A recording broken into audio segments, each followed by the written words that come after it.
प्रधानमंत्री सितिवेनी राबुका ने साल 1987 में भारतीय मूल के लोगों के खिलाफ किए गए तख्ता पलट के लिए माफी मांगी है। प्रधानमंत्री ने वहां रहने वाले इंडो फिजी लोगों से माफी मांगते हुए कहा कि मैं खुद और उन सभी लोगों की ओर से जो मेरे साथ थे 14 मई 1987 को सैन्य तख्ता पलट के लिए माफी मांगता हूं।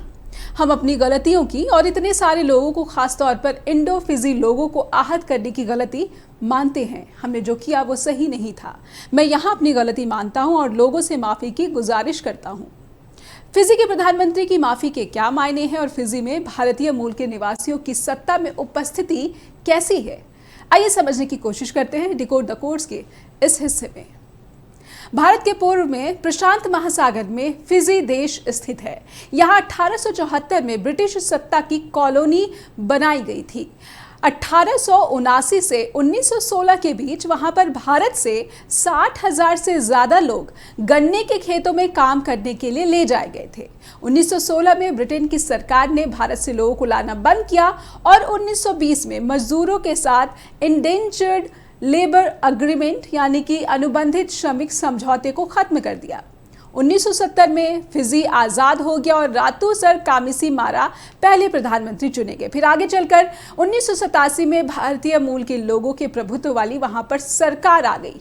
एक अहम फैक्ट ये भी है कि 1987 में फिजी में भारतीय मूल के लोगों यानी कि फिजी इंडियंस की आबादी वहां के मूल लोगों की आबादी से ज्यादा हो गई थी। भारतीय मूल के प्रभुत्व वाली सत्ता हथियाने के लिए तत्कालीन लेफ्टिनेंट कर्नल सितिवेनी राबुका ने बिना खून खराबे वाला तख्ता पलट अंजाम दिया था। उस समय राबुका का यह कहना था कि फिजी के लोगों का राजनीति में प्रभाव अधिक होना चाहिए। इसके बाद एक और राजनीतिक कदम उठाते हुए उन्होंने फिजी को गणतंत्र घोषित कर दिया। लेकिन फिजी में तख्ता पलट के बाद बड़ी संख्या में भारतीयों का पलायन होना शुरू हो गया।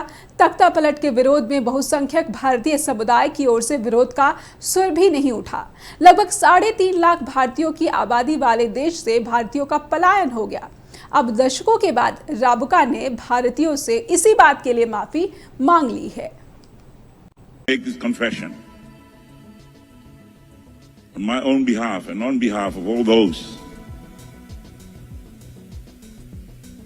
that took part with me in the military coup of the 14th of May 1987, confess our wrongdoings. We confess that we have hurt so many of our people in Fiji, particularly those of the Indo-Fijian community of the time, and among them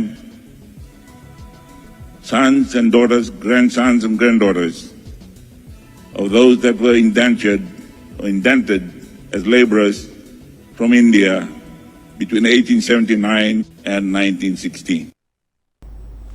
Fiji में असल में पिछले साल ही सितिवेनी Rabuka फिर से प्रधानमंत्री चुनकर आए हैं और उनके बयान से अब ये साफ है कि वो अपने देश में शांति प्रगति लाना चाहते हैं, जिसमें भारतीय मूल के लोगों के योगदान की वो अपेक्षा करते हैं।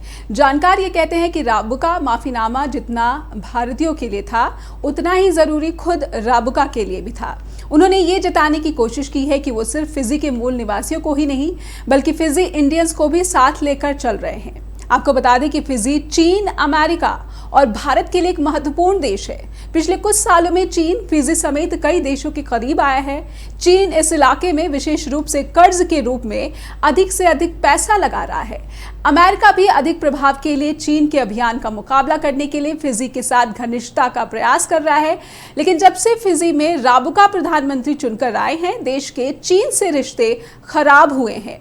राबुका को चीन की दक्षिणी प्रशांत महासागर की स्ट्रैटेजी का अंदाजा है, क्योंकि चीन लोन देकर मदद के नाम पर छोटे द्वीपीय देशों को कंट्रोल करने की कोशिश करता है।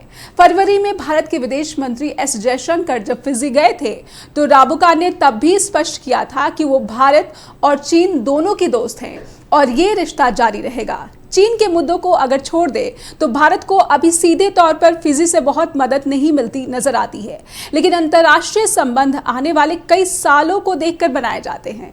फिजी के साथ भारत के ऐतिहासिक रिश्ते रहे हैं। फिजी के विकास में भारत का योगदान रहा है। वहां की मिलिट्री की ट्रेनिंग भारत में होती है।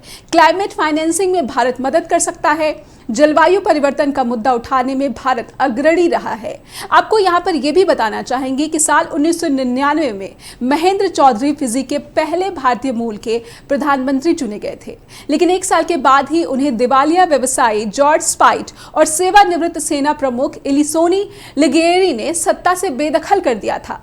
राबुका ने एक अखबार से कहा था कि तख्ता पलट पर किसी को गर्व नहीं होना चाहिए, क्योंकि आप नायक नहीं बनते हैं, इसीलिए इसकी नकल करने वालों को ये नहीं सोचना चाहिए कि वे नायक होंगे। राबुका ने तब ये भी कहा था कि आइए हम ये सब कुछ पीछे छोड़ दें और इस तख्ता पलट की संस्कृति को रोकें, क्योंकि ये देश के विकास प्रगति में मदद नहीं करता है।